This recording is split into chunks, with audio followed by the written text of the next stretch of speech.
seorang anak harus punya kemampuan pointing, menunjuk dengan satu jari. Itu milestone-nya ya, yang memang harusnya dilalui oleh seorang anak. Tapi kalau sampai umur misalnya 18 bulan ke atas, dia pointing dengan satu jari aja belum bisa, dia cuma bisanya narik-narik tangan orang tuanya sambil nggak jelas sebenarnya dia pengen benda yang mana, itu akhirnya kan menimbulkan tantrum ya. Jadi kita harus tahu perkembangan sosial emosi anak. Di umur 8 bulan anak itu udah mulai takut kepada orang lain ya. Jadi dia sudah mulai mengenal ya, jangan kalau dia udah mulai umur 9 bulan bisa mengekspresikan bagaimana dia senang, bagaimana dia kecewa, bagaimana dia sedih. Kalau kita paham, kita udah bisa membaca mimik mukanya. Oh, anak ini udah tampak bete, berarti saya harus menghentikan aktivitasnya, atau saya harus mungkin anak ini menunjukkan lapar, jadi kita harus segera memberi makan, sehingga akhirnya kita bisa mengurangi kejadian tantrum ini pada anak. Itu nggih. Slide selanjutnya. Oke. Nah, itu tadi ya. Sehingga apa sih sebenarnya penyebab dan pencetus dari temper tantrum? Ada banyak hal. Salah satunya adalah satu, kondisi fisiologis. Nah, ini kondisi fisiologis ini kan fisiologis itu artinya normal ya. Jadi ini sering terjadi dan biasanya kalau tantrum karena masalah ini tuh tantrumnya tidak berlangsung lama. Jadi kalau ada anak lapar nih diajak jalan sama orang tuanya atau mamahnya, bundanya ke mall. Ayo kita ke mall nemenin cari mama cari apa? Tas, sepatu gitu ya. Lupa waktu lah. Biasa ya emak-emak gitu ya.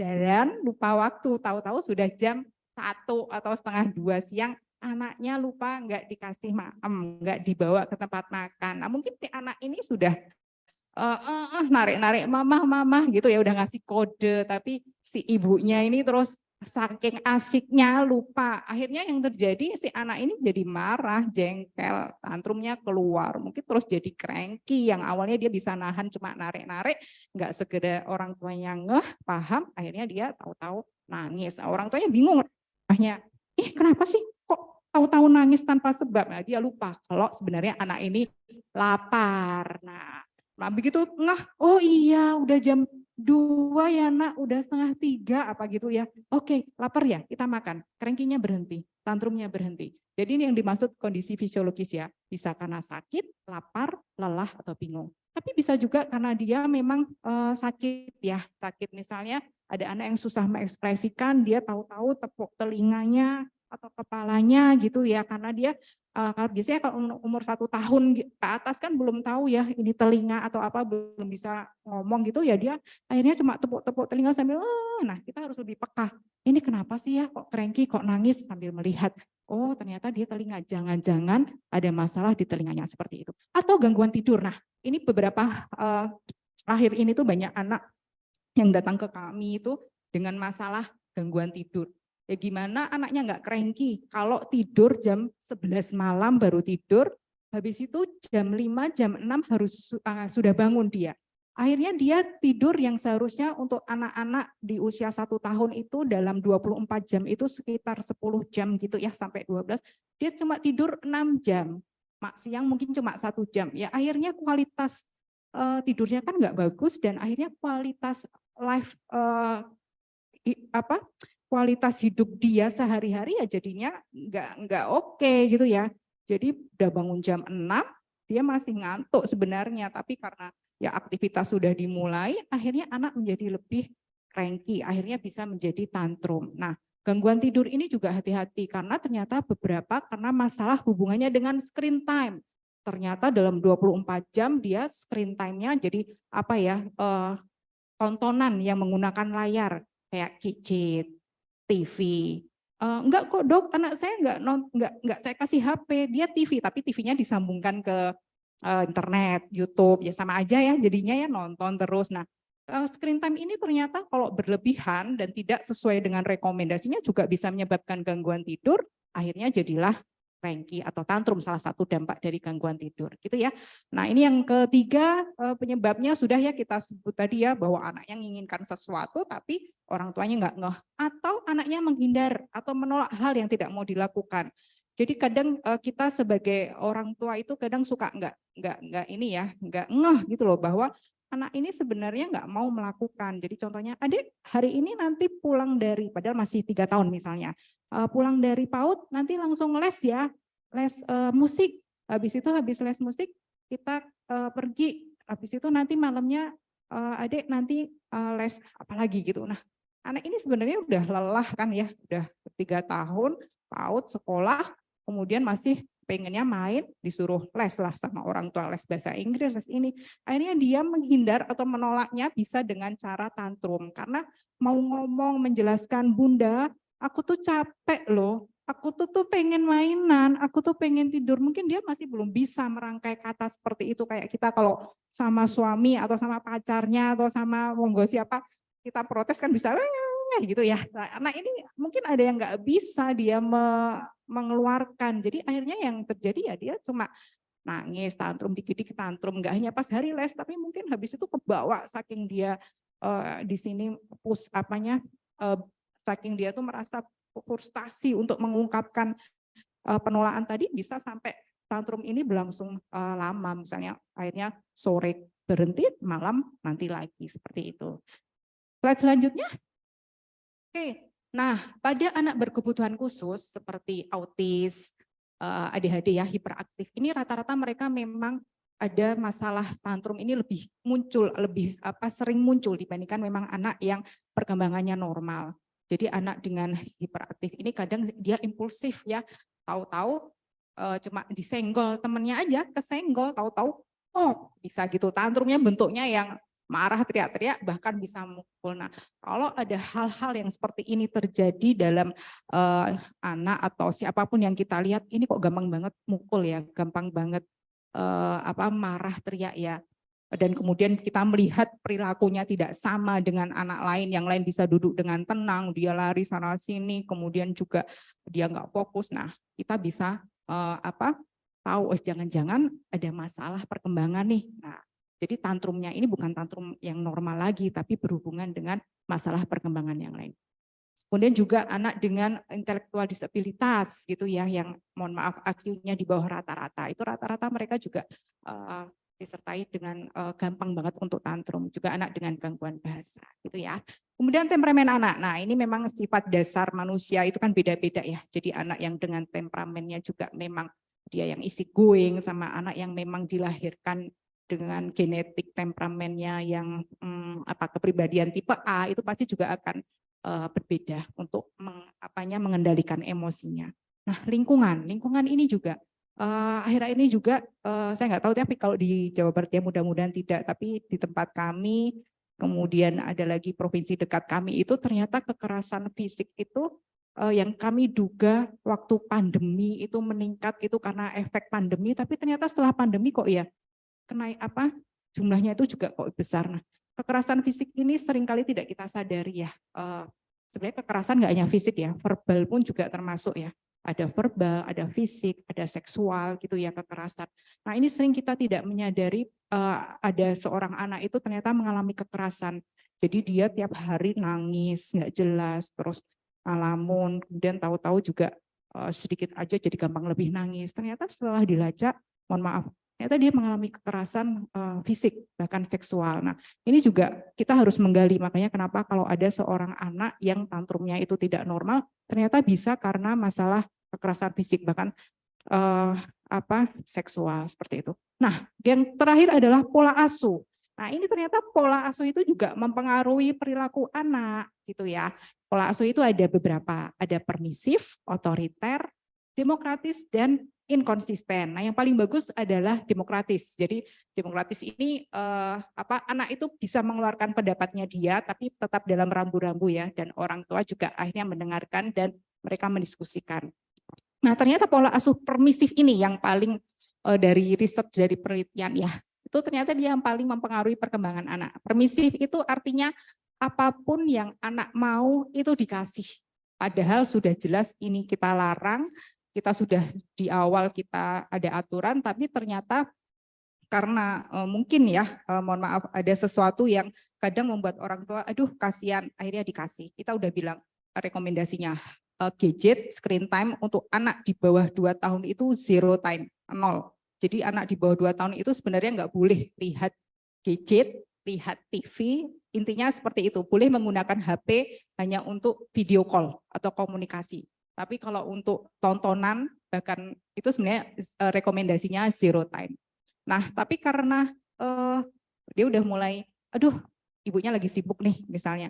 Kemudian anaknya udah mulai gangguin, mau ajak mainan. Mah, tapi mau HP daripada gangguin, akhirnya dikasih. Nah, itu namanya permisif. Jadi misalnya anaknya mau es krim, padahal sebenarnya udah tahu es krim enggak boleh. Tapi udah mulai kerengki-kerengki kasih seperti itu. Nah, itu namanya permisif ya.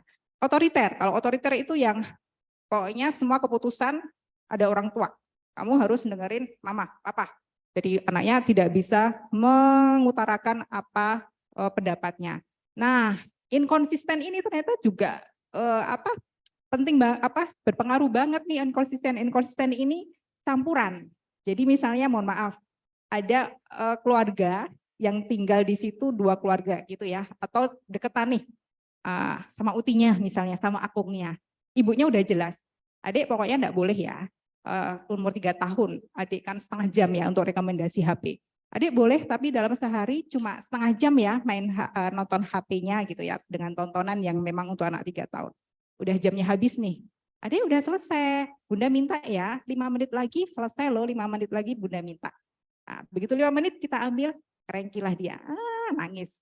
Mohon maaf, utinya atau siapapun tantenya boleh akunya dengar, apa ya, kok anak dibikin nangis. Nah, akhirnya dikasihlah, oh HP sini kasih. Nah, ini adalah tidak konsisten. Nah, ini biasanya hasilnya akan jadi lebih tidak baik dibandingkan yang otoriter atau permisif. Nah, ini nih anak yang mendapatkan mohon maaf pola asuh inkonsisten ini mengatasinya lebih sulit kita. Karena apa? Karena yang diedukasi itu enggak hanya si anaknya tapi keluarga-keluarga yang ya lebih sulit ini ibu-ibu ya. Jadi nanti mari kita belajar sama-sama. Terus terang saya juga masih belajar nih cara pola asuh yang bagus ya. Jadi belajar itu kan bisa tiap hari ya. Dari waktu-waktu ke waktu kita belajar untuk perkembangan yang optimal untuk anak. Gitu ya. Oke, slide selanjutnya. Nah, apa sih tanda dan gejala tantrum? Tanda sebenarnya kita intinya tantrum itu tuh sebenarnya dia di 2 komponen utama, yaitu marah dan emosi ini jadi satu, dan tahapannya tuh sebenarnya itu udah ada. Tahap pertama itu biasanya tuh anak akan berteriak karena misalnya tadi ya dilarang oleh orang tuanya, tidak boleh orang tua, awalnya anak akan berteriak gitu ya, atau menangis gitu ya. Nah, di saat anak berteriak menangis, respon orang tua apa biasanya? Monggo kita tanya ke diri kita sendiri. Biasanya responnya pasti akan menjelaskan kan, loh dek, kan memang nggak boleh, kan bunda udah bilang dari kemarin-kemarin, adek nggak boleh makan es krim, adek nggak boleh nonton TV. Nah, pada saat anak teriak atau menangis ini, mau kita jelaskan apapun, anak ini nggak akan dengerin. Dia akan tetap teriak, dia akan tetap nangis. Jadi kita tuh ngomong itu tuh ya mereka nggak akan dengerin. Jadi intinya apa ya? Bukan percuma ya, tapi mereka itu nggak akan ngereken lah mereka. Jadi mereka akan tetap menangis dan teriak. Nah, kemudian tahap kedua, dengan teriak dan menangis tidak diberikan, maka anak ini akan bisa menimbulkan diri menjatuhkan ke lantai, ke tanah, terus menjerit sampai guling-guling mungkin ya. Nah, tapi kalau tahap 2 ini cuma berlangsung sebentar, sekitar 30 detik selesai, anak ini langsung berhenti, dia udah tenang sendiri. Nah, ini biasanya tantrumnya singkat. Ya udah habis itu selesai, kemudian intervensi orang tua. Jadi orang tuanya intervensinya nggak akan terlalu berat. Jadi cuma tinggal peluk aja sambil apa sih Dek, mau apa tadi kok sampai marah. Nah, itu biasanya mereka akan bisa diatasi dengan singkat tantrum seperti ini. Tapi kalau dia lebih dari 30 detik masih seperti itu, lama kita biarkan, lama-lama dia capek. Dia akan capek kan, nangis. Terus akhirnya dia diem, capek, tapi jadi rewel, cranky. Dia apa, dipeluk nggak mau. Nah, disinilah kita juga sudah bisa mulai menenangkan anak dengan memeluknya, memberitahu gitu ya. Tapi mungkin tidak akan secepat yang kalau tahap 2 teratasi dengan cepat. Itu ya, slide selanjutnya. Nah, tantrum itu kan tadi ya, kalau yang dari tahap 2, tahap 3 itu sampai berlangsung lama, itu ternyata mengindikasikan bahwa tantrumnya itu sesuatu yang tidak normal. Jadi tantrum itu ada tantrum tipikal, atipikal. Tipikal itu tantrum yang normal. Atipikal itu sudah tidak normal lagi. Kita ada batasannya, ini sudah juga dari WHO, dari AAP, mohon maaf, dari American Association Pediatric, dan kemudian didap oleh kita juga dokter anak, bahwa kalau tantrum itu muncul di usia 1 tahun dan sampai 4 tahun, kita masih bilangnya normal. Kemudian perilakunya hanya menangis, menjatuhkan tangan dan kaki ke lantai, mendorong, atau mungkin kadang sedikit kalau anak umur 1 tahun suka gigit gitu ya. Itu masih, jadi kalau kita ngelihat anak guling-guling ning mall gitu, sakjane yo itu tantrum yang masih normal. Ya. Asal durasinya tidak sampai 15 menit. Frekuensinya kurang dari 5 kali per hari. Dan kemudian moodnya setelah tantrum tadi ya, tahap 2 selesai atau bahkan tahap 3, dia kembali ceria. Udah nggak cranky terus-terusan. Nah, tapi kalau sampai umur 4 tahun ke atas masih terjadi tantrum yang bahkan mungkin sampai melukai diri sendiri atau orang lain, durasinya lebih dari 15 menit, lebih dari 5 kali, dan moodnya ini kok sulit sekali, hati-hati, kita harus waspada. Jangan-jangan ini sudah ada sesuatu yang tidak normal di sini, sesuatu yang mempengaruhi perilaku dia menjadi tantrum sampai 4 tahun ke atas. Karena kan tadi ya basicnya bahwa umur 3 tahun ke atas, 4 tahun ya, itu seharusnya seorang anak itu sudah bisa mengungkapkan emosi dan perasaannya dengan kata-kata, bisa mengendalikan emosi gitu ya. Tapi kalau sampai ya kita harus hati-hati. Nah, tantrum abnormal ini memang mengindikasikan bahwa ada problem serius ya. Tadi udah kita problem serius, kita sudah bicara tadi ya, dan hati-hati mungkin berhubungan dengan gangguan tidur, makan, atau interaksi dengan teman. Kadang kita nggak tahu bahwa anak itu ternyata di umur 5 tahun itu dia dibully sama temannya. Pembulian sekarang tidak hanya terjadi di usia remaja atau apa, kalau kerja masih dibully nggak kita? Oh bully ya? Oh dibully. Jadi kadang kita nggak tahu bahwa anak 5 tahun itu dibully gitu ya. Pulang-pulang anak ini jadi gampang rewel segala macam. Ternyata sebabnya adalah interaksi dengan temannya tuh nggak bagus komunikasinya. Nah, ini harus kita lacak dan kita cari. Oke, slide selanjutnya. Nah, apa sih yang bisa lakukan pada anak dengan tantrum? Anak dengan tantrum kita bisa melakukan satu. Ini ada beberapa. Jadi ini boleh yang harus kita lakukan. Jadi ada strategi kalau disingkat RIDD dari AAP. Yang pertama adalah tetap tenang, jangan ikut teriak, dan nada suara harus tenang. Yang biasa terjadi apa ibu-ibu, bunda-bunda, saat anaknya cranky, rewel, kita apa sih? Ikut teriak, adik, bisa nggak diam, mama sedang rapat nih, sedang masak, tunggu sebentar. Ya padahal kan tadi sudah kita lihat ya, tahap 1, mau kita ngomong apa aja, ya dia nggak akan dengerin, jadi kita percuma, jadi kita sendiri yang mengeluarkan tenaga capek, udah teriak, anaknya tetap tantrum, kitanya jadi pusing, tambah emosi, udah tambah deh jadi seru lah pokoknya ya, drama di pagi hari biasanya, ya nggak ibu-ibu yang anaknya sekolah, drama di pagi hari, pengalaman ya kita ya. Dan yang kedua adalah ignore the tantrum. Jadi abaikan perilaku tantrum anak, ya wes biarin, karena kita kan harus tenang. Ya udah, dibiarkan aja, kita lihat. Tapi dibiarkan itu bukan berarti kita mengabaikan perilaku tantrum, tapi bukan berarti mengabaikan anak. Jadi harus dipisahkan. Yang kita abaikan itu tantrumnya, bukan anaknya. Jadi misalnya anak yang guling-guling, ya biarin, tapi kadang-kadang kita suka ini ya, mohon maaf, malu sama tetangga, malu sama orang, ya enggak? Sebenarnya kita kalah oleh rasa malu kita ya. Misalnya anaknya di mall guling-guling, kok malu sih ya ampun. Nah, padahal sebenarnya biarin aja dia guling-guling. Memang dia lagi fase tahap masuk ke tantrum kok. Nah, tapi kita nggak boleh mengabaikan si anak ini. Sehingga nanti akan ada di yang D ya, nanti D. Jadi intinya kita mengabaikan perilaku tantrum tapi bukan mengabaikan anak. Jadi kita tetap awasi, kita tetap ada di situ. Cuma kalau memang kita sendiri yang nggak kuat, maka distract the child. Jadi kalau kita nggak kuat, kita, aduh ini kayaknya kalau bunda itu terus di deket dia 1 menit, baru 1 menit aja udah panas, tinggalin anaknya. Tapi bukan ninggalin yang benar-benar ditinggal terus dikunci ya anaknya ya. menjauh sambil tetap mengawasi si anak ini. Kan kita harus mengawasi, jangan sampai dia melakukan menyakiti diri sendiri atau orang lain. Jadi kita tetap mengawasi. Atau sebelum dia cranky-nya parah, kita mengalihkan. Jadi misalnya dia cranky-nya pengen HP, nah, kita alihkan perhatian dia, distract-nya. Ya mainin yuk, diajak mainan. Ya kita bilang nggak boleh HP, jangan. Tapi anaknya dibiarin, nggak dikasih kompensasi HP kegiatan yang lain. Ya nggak bisa, kita harus konsekuen, harus konsisten. Kalau kita larang anak, berikan anak kegiatan. Seperti itu ya.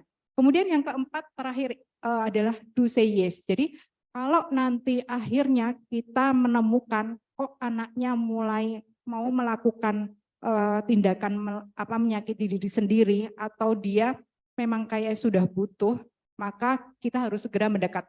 Karena kan tadi ya, tapi bukan abaikan anak. Karena kalau kita biarkan, anak akan merasa ditelantarkan dan itu akan teringat seumur hidup. Maka kita ada time out-nya ibu-ibu.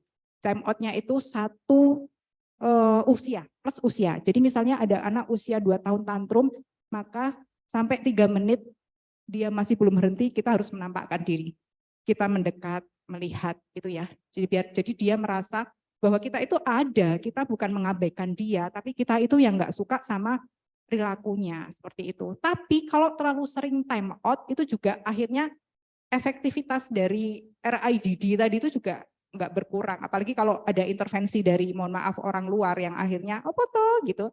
Akhirnya si anak belajar, anaknya kan pinter.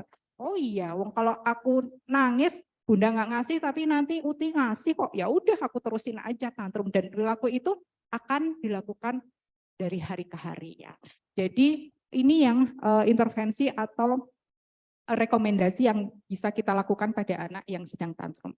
Kemudian yang tidak boleh kita lakukan apa? Yang tidak boleh kita lakukan adalah menghukum anak karena tantrum. Kalau nanti marah, masuk kamar mandi. Kalau nanti nangis, masuk kamar mandi. Nah itu tidak boleh ya. Jadi nggak boleh nih kita menakuti anak, menghukum anak karena tantrumnya. Jadi justru yang tadi kita lakukan kalau anak sedang tantrum. Kemudian jangan menyogok anak untuk menghentikan tantrum ya. Jadi misalnya, bunda mau HP, so, nggak boleh, yaudah bunda ganti ya es krim tapi diem ya. Nah itu nggak boleh. Nanti anaknya akan makin pinter, dia lebih pinter dari kita. Terus akan bisa nyogoke, jaluke, ya upetine langsung lebih. Bunda kemarin aku udah es krim, aku nggak mau kalau es krim, aku mau ganti yang lain. Nah hati-hati ya. Oke. Nah itu ya tadi ibu-ibu semua, mama papa. Jadi apa yang bisa kita lakukan. Kemudian ada pencegahannya, ada beberapa tips. Slide selanjutnya. Tipsnya adalah kita bisa mendorong anak untuk mengungkapkan perasaannya. Jadi kita sudah bisa melatih anak umur 1 tahun itu sebenarnya untuk melatih mengungkapkan perasaan ya. Jadi kalau tampak bete, kita bisa peluk nih, kita adik adik kenapa kok adik sedih. Nah, berusaha membantu mereka mengungkapkan perasaan. Kemudian batas yang wajar, jangan mengharapkan anak terlalu sempurna. Ini saya juga banyak belajar nih dari ini. Mah, aku misalnya ada anak, mah, aku udah ranking 2 loh, ternyata masih kurang. Maunya ranking 1. Akhirnya anaknya tambah lesnya lagi ya. Akhirnya anaknya lelah, letih, gampang tantrum. Jadi anak itu sendiri-sendiri ya. Kita nggak bisa membandingkan potensi. Jadi milestone itu ada, tahapan yang dilalui anak itu memang ada patokannya, tapi potensi anak itu beda-beda. Yang harus kita lakukan adalah kita mempunyai target terhadap anak itu sesuai potensinya. Karena tiap anak potensinya masing-masing beda. Misalnya potensi anak normal itu di anak tangga ketiga sampai 10. Nah, anak kita potensinya di angka 4. Ya udah kita push dia untuk mencapai potensinya yang 4 ini aja udah cukup. Kalau masih bisa 5 ya syukur, tapi jangan ngelihatnya yang potensinya 10 seperti itu ya. Jadi batasan anak itu ada. Kemudian tetap lakukan rutinitas sehari-hari. Jadi anaknya nggak dikasih kegiatan, ibunya repot, ayahnya sibuk bekerja, dia juga nggak disekolahin, nggak ada teman ya, akhirnya anaknya gampang cranky ya. Jadi tetap harus kita berikan. Kemudian hindarkan membuat anak frustasi. Jadi kalau anaknya udah kelihatan anaknya udah nggak senang, udah lelah, ya segera kita atasi. Kalau enggak dia frustasi, akhirnya jadi tantrum. Slide selanjutnya. Nah, kalau bepergian jauh, siapkan mainan atau makanan, camilan sehat ya. Jadi mengatasi tantrum yang fisiologis tadi ya, biar dia tidak bosan, dia tidak lapar. Nah, kemudian istirahat yang cukup, tidur. Nah, sleep hygiene harus diterapkan. Kalau mau tidur 1-2 jam, TV harus sudah mati, masuk ke kamar, badan harus sudah enak gitu ya. Kalau bajunya basah ya diganti. Kemudian lampu diredupkan. Nah, ini sleep hygiene ini akan kalau kita lakukan maka kualitas tidur anak akan baik. Ya, dan jangan jangan bilang nggak boleh, tidak, jangan, tapi berilah pujian kalau anak melakukan sesuatu yang benar. Dan yang terakhir adalah berikan contoh yang baik. Kalau kita sering teriak, maka anak juga akan ikut karena anak itu adalah cerminan, gitu ya katanya ya. Nah, ini berat nih tugas kita ternyata sebagai seorang ibu. Kalau mohon maaf, kita marah, nyubit, tiap kita marah, apalagi bentuknya selain nyubit, mukul gitu ya, ya itu akan dicontoh oleh anak. Jadi saat dia nanti emosi, maka dia mengeluarkannya seperti itu. Nah, itu ya, oke. Yang terakhir, kapan harus ke dokter? Kalau tantrumnya itu membahayakan diri sendiri dan orang lain ya, tadi sudah. Atau tantrumnya itu sampai 4 tahun ke atas, itu masih tantrum. Itu kita sebaiknya kita menemui dokter untuk mengetahui sebenarnya tantrum anak saya ini masih normal atau tidak. Mungkin sambil untuk mengetahui ternyata jangan-jangan tantrumnya ini bagian dari gangguan perilaku yang lain. Itu ya, atau dia sampai pingsan kalau pada saat tantrum. Nah, itu ya. Oke, sudah selesai. Ibu pas waktunya atau lebih saya? Pas ya, alhamdulillah. Mudah-mudahan apa yang bisa kita bagi hari ini, pengetahuan sharing tentang tantrum bisa diterima dan bermanfaat. Mohon maaf jika ada sesuatu yang tadi salah untuk diucapkan dan mungkin pengalaman yang sudah dilalui ibu-ibu yang hadir ini, saya yakin insya Allah pasti lebih bagus, sudah lebih bagus daripada apa yang dipaparkan ini. Gitu ya. Terima kasih. Wassalamualaikum warahmatullahi wabarakatuh. Masya Allah, ternyata ada ilmunya Bu. Jadi nggak perlu bingung, nggak perlu galau, nggak perlu ikut-ikut teriak juga. Itu yang paling penting sebenarnya. Jadi monggo saya buka sesi pertanyaan mungkin dari ibu-ibu atau dari yang online dulu. Mungkin bisa minta tolong dibantu. Adakah yang lewat chat?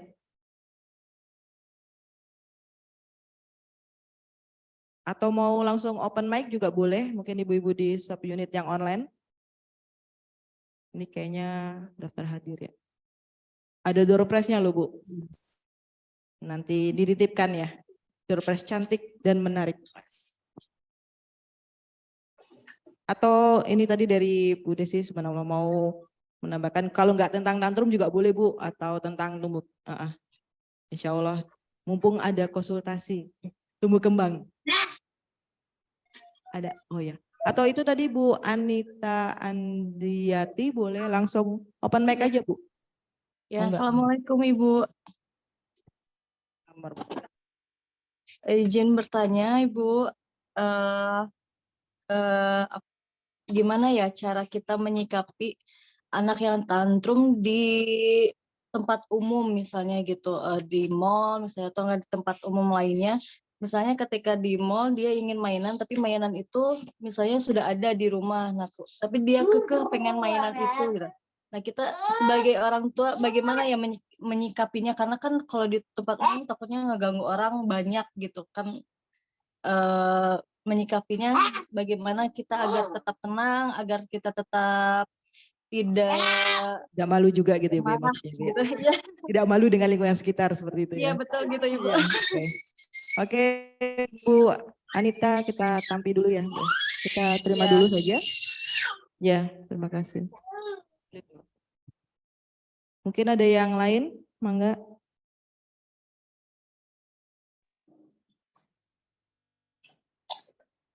Oh ya, ada yang Ibu Teolina. Silakan Bu. Iya. Ya, bismillah. Assalamualaikum warahmatullahi wabarakatuh. Waalaikumsalam warahmatullahi wabarakatuh. Terima kasih Ibu atas materi yang disampaikan. Terima kasih kesempatannya untuk bertanya. Saya Teolina, ibu dari 2 anak laki-laki. Yang pertama usia 2 tahun 2 bulan, yang kedua 9 bulan. Jadi batita sama bayi Bu, dan tantrum ini sering sekali terjadi di kehidupan sehari-hari saya gitu. Terutama kakak ya, mungkin emang dari awal pola asuhnya juga kurang tepat, jadi akhirnya sekarang ketemu batunya sendiri, sering tantrum gitu. Nah, beberapa kali, mau lihat sebentar ya, aku bicara dulu. Beberapa kali itu saya melakukan hal yang tidak boleh dilakukan tadi tuh. Seperti misalnya memberikan gadget, karena itu kayak obat sekali Bu, kayak obat sekali. Jadi ketika nangis, kakaknya lagi nangis, adiknya minta nenen, akhirnya saya kasih gadget ke kakaknya. Pengalian ya Bu ya. Dan itu menjadi kayak tips andalan sekali gitu. Ya, nah Bu, yang ingin saya tanyakan itu boleh nggak sih? Apakah hal itu jangan gitu, sekali saja itu bisa untuk pembelajaran anaknya sehingga anak bisa kayak gitu terus, atau hal itu bolehlah dilakukan beberapa kali. Nah itu untuk intensitasnya atau batasannya itu seperti apa gitu, supaya nanti bisa disapi lagi gitu dari gadget gitu. Takut juga kalau semisal kecanduan gadget jadinya gitu. Oke. Iya. Terima kasih banyak atas kesempatannya. Iya, terima kasih. Assalamualaikum. Ada lagi kah yang raise hand atau ada yang lewat chat ini ya? Dari Bu Nining ya? Iya. Atau mau langsung, mau on cam langsung atau lewat sini aja Bu Nining ya? Lewat chat aja. Oh, lewat chat aja, oke. Kita jawab satu-satu ya Bu ya. Udah ada 3 penanya ini. Pertama dari Bu Anita Dianti. Gimana caranya supaya saat tantrum di tempat umum itu masih terkendali gitu loh Bu.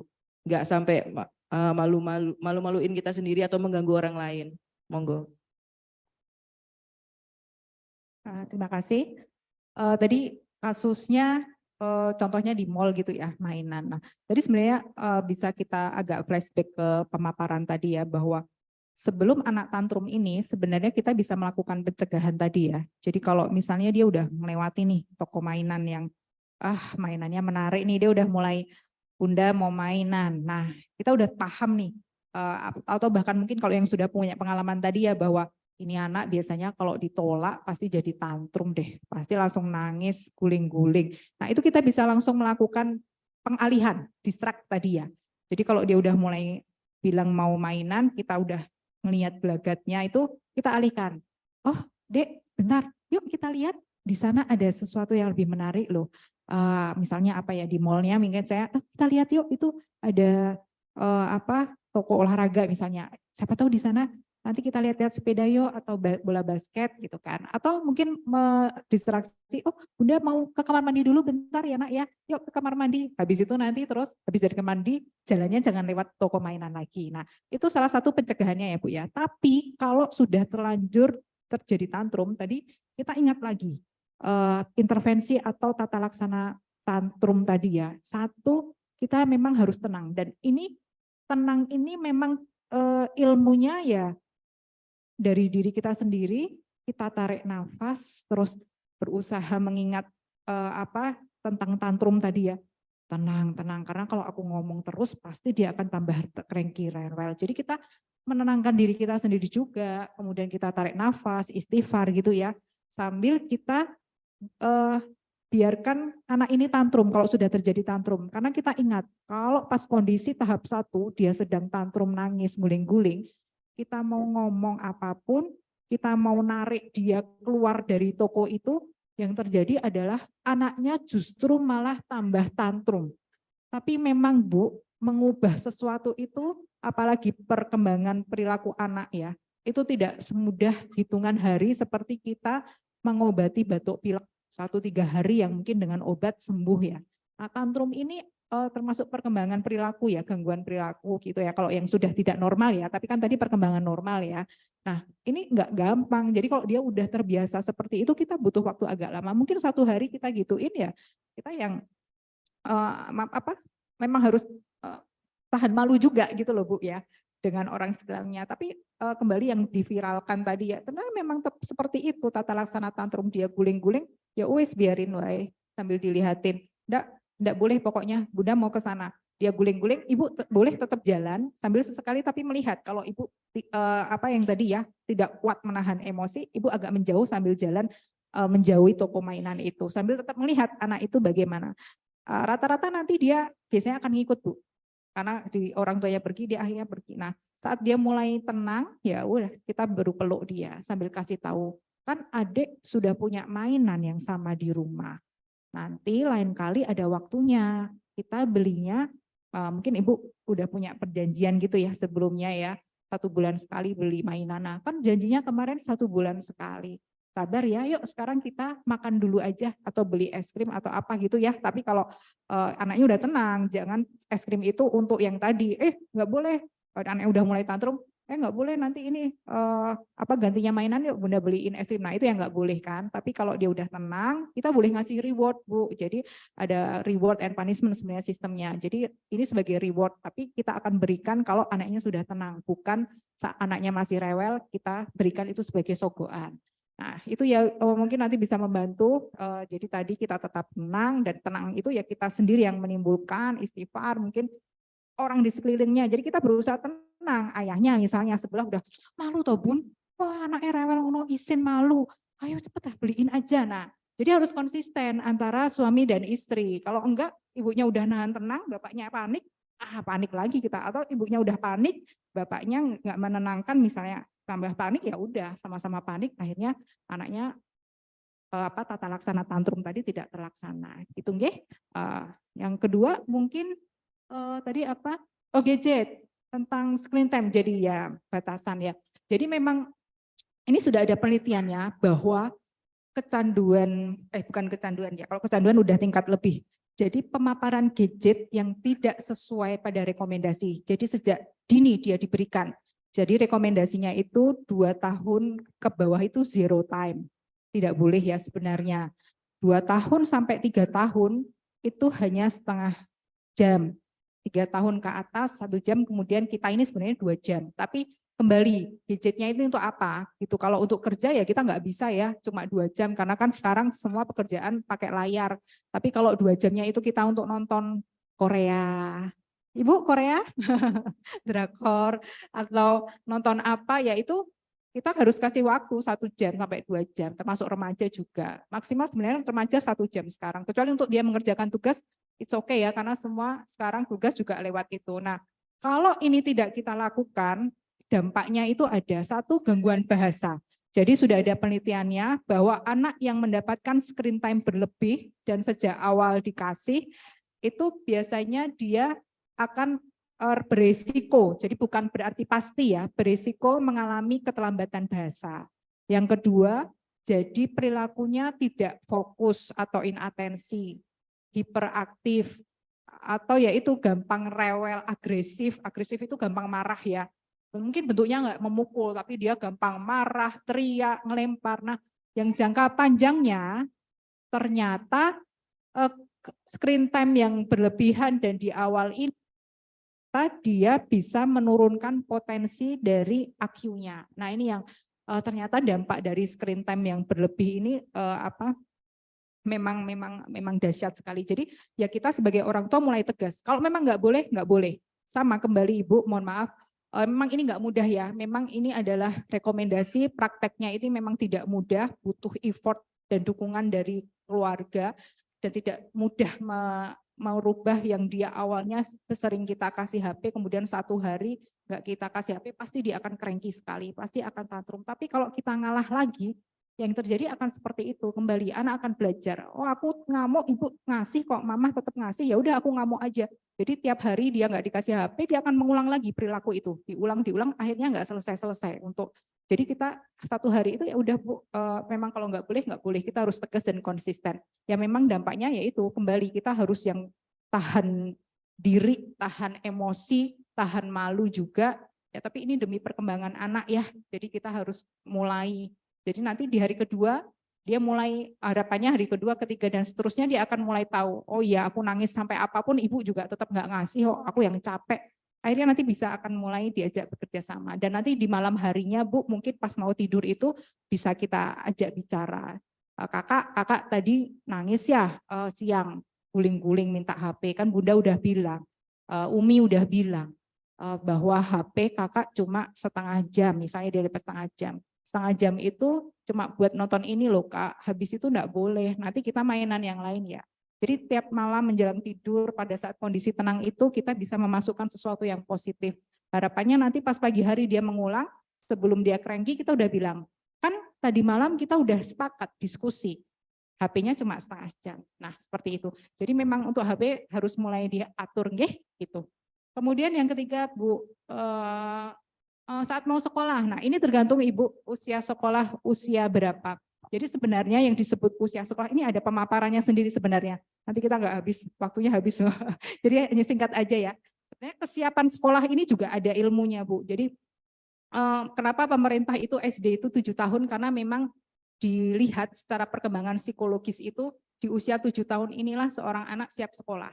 Tapi ada anak udah TK di usia 5 tahun, 6 tahun itu nggak apa-apa, cuma kembali TK-nya gimana tujuannya. Jadi TK itu kan sebenarnya taman kanak-kanak atau taman bermain. Kalau yang 3 tahun kelompok bermain, tujuannya kan bermain. Mereka untuk bersosialisasi, berinteraksi, belajar berkomunikasi, berbahasa gitu ya. Tapi mohon maaf, beberapa itu sering malah dia mentargetkan di usia 5 tahun, 6 tahun udah bisa hitung-hitungan, udah bisa baca. Jadi begitu lulus dia, nah kembali bahwa seorang anak ini potensinya beda-beda. Jadi kalau anaknya yang mungkin dia dikaruniai kecerdasan di atas rata-rata gitu ya, gifted atau yang jenius, dia diajarin kayak gitu ya nggak masalah, dia akan bisa menerima. Tapi kalau anak yang memang fasenya sedang bermain, dipaksa untuk itu, ya dia akhirnya merasa sekolah itu tidak menyenangkan ternyata Bunda. Aku di sana itu maunya mainan, tapi kenapa Bu Guru ngajarin misalnya ya, aku harus menghafalkan ini, menghafalkan itu. Nah, kembali kita melihat dulu, ini cranky-nya kenapa ya, tantrumnya kenapa ya? Karena kembali tadi bisa jadi ternyata di sekolah dia ada masalah interaksi dengan temannya. Ternyata bukan akademisnya, pendidikannya, bukan pembelajarannya yang bermasalah, tapi ternyata dia bermasalah bukan bermasalah ya. Ternyata dia mengalami kesulitan berinteraksi dengan temannya. Jadi dia mau ngomong A, temannya nerimanya B, akhirnya jadi diejek atau jadi kamu tuh kayak gitu aja nggak bisa, misalnya seperti itu. Jadi akhirnya anak merasa mau sekolah itu ada nggak mau gitu ya. Jadi kembali kita harus melihat dulu Bu, apa sih masalahnya, udah dicoba ditanyakan sambil cari tahu ke gurunya atau siapa, kenapa ya, apa karena masalah akademisnya atau karena masalah interaksi atau karena masalah yang lain. Mungkin dia di sekolah jam sekian itu ternyata ngantuk. Nah, kembali pola tidur tadi kembali ya. Jadi banyak yang harus kita lihat tentang penyebab dan pencetus dari tantrum ini ya. Bu, siapa ini, mohon maaf. Sudah masuk di usia 7 tahun. Nah, kembali Bu. Nah, ini juga 7 tahun ini kan tadi kalau batasannya kalau sampai 7 tahun sudah masih tantrum yang bahkan sampai menendang dan memukul, berarti itu sudah sesuatu yang tantrum tidak normal ya, yang atipikal. Nah ini kita harus cari tahu apakah memang ada masalah gangguan perilaku di sini. Jadi konsultasi aja ke dokter gitu ya. Mungkin kalau bisa ke dokter tumbuh kembang, kita harus mencari tahu bukan apakah tantrumnya ini ada masalahnya dengan kesulitan belajar dia. Jadi kesulitan belajar itu juga topik lagi nih Bu, ada kesulitan belajar spesifik dan yang umum. Kalau yang umum itu yang memang IQ-nya anak di bawah rata-rata, tapi kalau yang spesifik ini mungkin kalau ibu-ibu pernah dengar tentang disleksia, diskalkulia, disgrafia, nah itu kadang-kadang mereka yang tidak bisa mengatasi hal kesulitan belajar spesifik, jadi anaknya IQ-nya normal, tapi mereka mengalami masalah dalam baca. Hurufnya sering ada yang kelompat, jadi sulit banget untuk baca meskipun ada yang ringan sedang beratnya. Nah ini juga kita harus mencari tahu, jangan-jangan dia memang ada masalah kesulitan belajar yang sehingga akhirnya dia sulit untuk mengungkapkan, dia mau cerita juga sulit ke bundanya, ke ayahnya. Bun saya tuh kok kalau di sekolah misalnya ya, nah akhirnya yang keluar apa? Dia menjadi tantrum misalnya ya kalau mau sekolah seperti itu problem di sekolah. Atau mohon maaf jangan-jangan ada masalah yang tadi ADHD, gangguan pemusatan hiperaktif dan inatensi ya, GPPH, hiperaktif ya. Nah itu jangan-jangan ini bagian dari GPPH-nya. Nah, atau dia ada masalah gangguan cemas, yang lainnya itu kadang suka munculnya itu tantrum dulu, setelah kita gali, oh ternyata ini ADHD, oh ini ternyata masalah kesulitan belajar. Jadi kalau sudah tidak normal, itu memang sebaiknya harus dilacak, ini normal atau tidak, kalau sudah 7 tahun ya, dan nanti tidak normalnya kenapa? Apa karena memang, mohon maaf, pola asuh, gangguan cemas, dan sebagainya, pasti nanti akan ada intervensi, seperti itu. Mudah-mudahan bisa membantu. Terima kasih, Bu. Udah. Kita ya masih ada atau? Oh masih ada ini dari Bu Dwisep Habib ya. 2,5 tahun tidur siangnya itu 1 atau 2 kali. Oh masalah kali Bu, kan terkait dengan gangguan tidur. Kalau 2,5 tahun itu harusnya 1 apa 2 kali seperti itu. Karena memang. Ya. Oke, ini tentang tidur ya. Nanti ada gangguan tidur juga, ada sleep hygiene, rekomendasi tidur banyak. Jadi sebenarnya kalau anak sudah 5 tahun ke atas itu untuk tidur siangnya, kalau dari rekomendasi AAP yang kita ada juga itu sebenarnya nggak wajib tidur siang. Asal per harinya itu dalam 24 jam itu terlampaui. Jadi kalau 5 tahun ke atas 10 jam itu dalam 24 jam harus ada. Jadi biar dapat itu biasanya ya akhirnya kita kasih tidur siang. Tapi kembali bahwa mohon maaf mungkin saya salah tapi agama ya mengajarkan ya agama mengajarkan kita untuk tidur istirahat siang lebih bagus ya. Jadi memang kalau bisa memang kita bisa istirahat siang, kecuali kita yang bekerja ya Bu, susah untuk tidur siang. Yang mempunyai aktivitas nggak hanya di kantor, yang di rumah pun kalau ada aktivitas pun juga sulit untuk tidur siang. Nah, jadi sebenarnya untuk anak 2,5 tahun itu boleh tidur siangnya hanya 1 kali. Ya, tidak harus 2 kali kayak bayi baru lahir ya yang umur 10 bulan 9 bulan. 2,5 tahun enggak apa-apa Bu, dan 1 kali, dan durasinya itu mentok hanya sampai maksimal 2 jam. Kalau 2 jam masih bubuk itu dibangunkan aja. Karena nanti dia akan mempengaruhi jadwal tidur siklus di malamnya kalau kebanyakan. Jadi kadang ada yang aduh baru tidur kasihan, nanti jam 5:30 baru dibangunkan, jam 5 ya akhirnya molor tidurnya, bergadang ya. Jadi tidur memang harus diatur juga untuk ininya ya. Iya. Wah masih banyak sekali, mungkin nanti bisa kita ini ya Bu ya, karena memang terkendala waktu. Iya, masih ada 3 sih, cuma karena memang waktunya. Iya, tinggal 3 Bu, pripun Bu? Iya. Iya.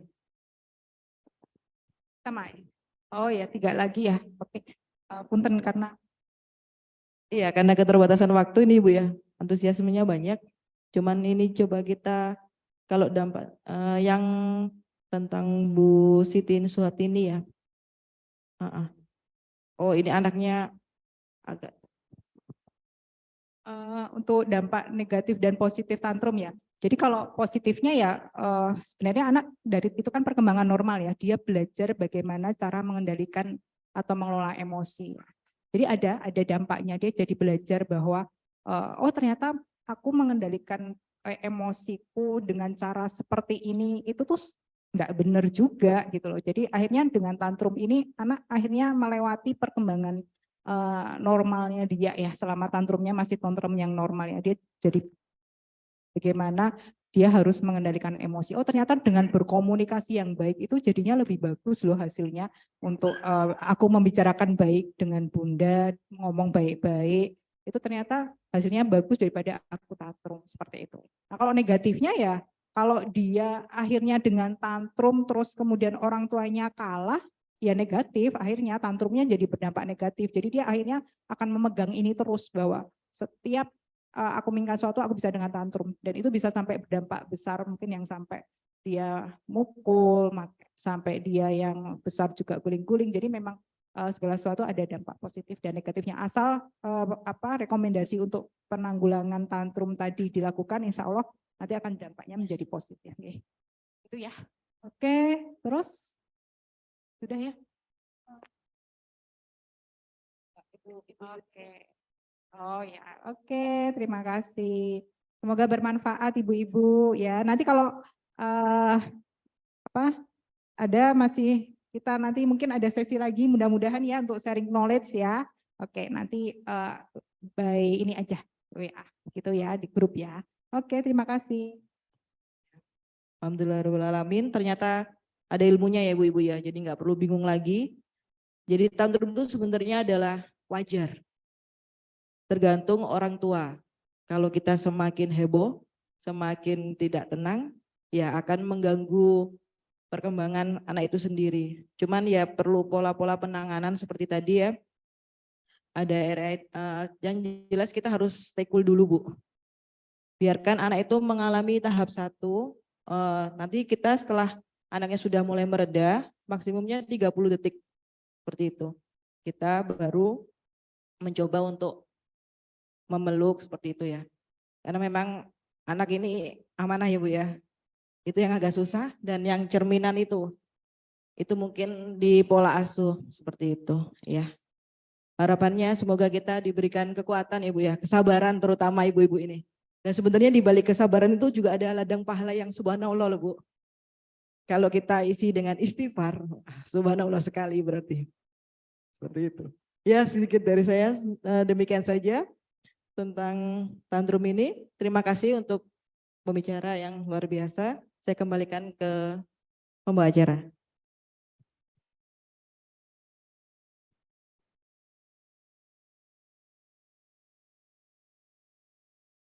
Alhamdulillah, terima kasih Bu. Kita telah sampai di penghujung acara. Terima kasih banyak kepada Ibu Dr. Desi serta anggota PIKK yang telah menyimak acara ini dari awal sampai akhir. Semoga banyak ilmu yang didapat untuk diaplikasikan dalam kehidupan sehari-hari.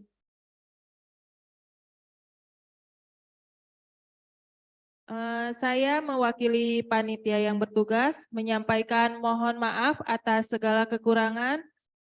Harta semakin hari akan semakin habis, tetapi ilmu semakin hari akan semakin bertambah. Wabillahi taufiq wal hidayah. Wassalamualaikum warahmatullahi wabarakatuh. Ibu, sebelum acara ditutup ini ada pengumuman pemenang door prize ya Bu ya.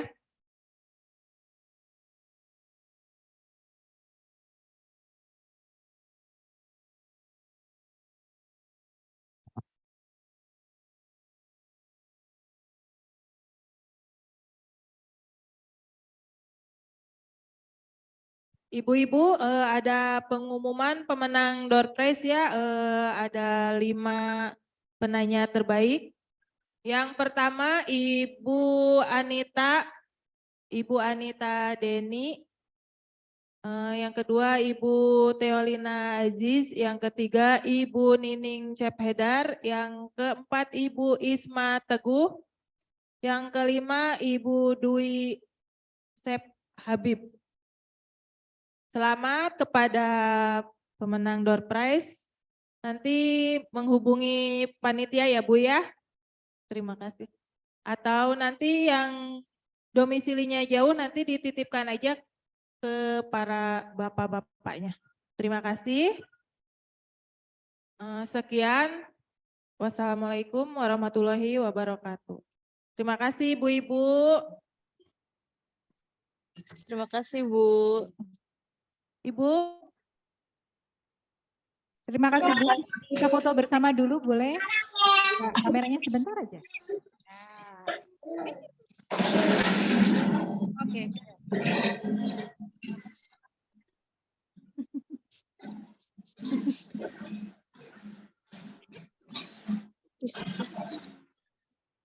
Cheese. No?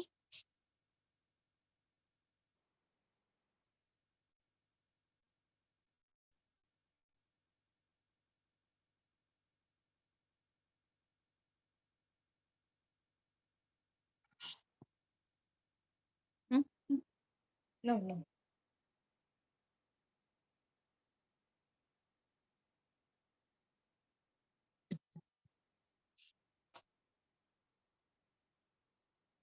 Mau ikutan nggak Teh?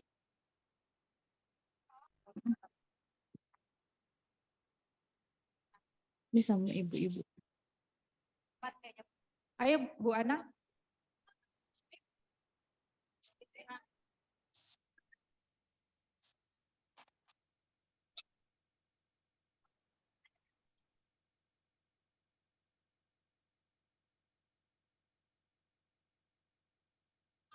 Sebentar ya Ibu-ibu, sabar nih. Ibu, saya foto yang di Zoom dulu ya Bu ya. Oh ya. Yang di Zoom boleh open kamera.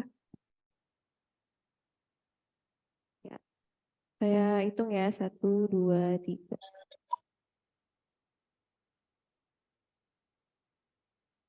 Oke. Screenshot. Terima kasih. Terima kasih Ibu-ibu yang di Terima kasih Bu. Apa?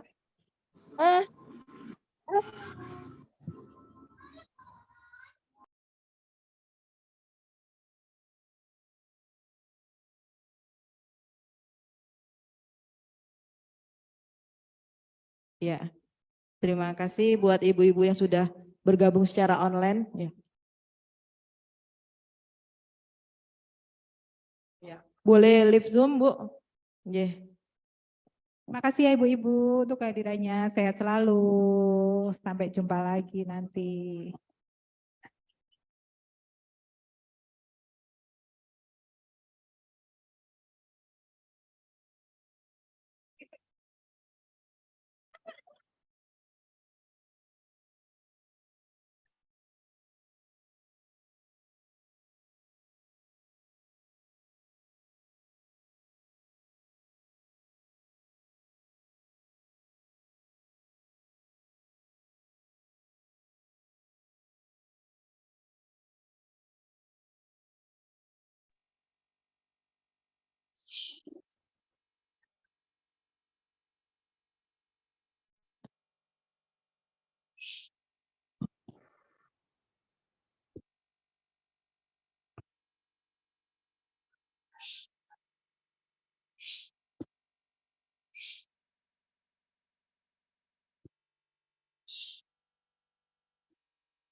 Udah.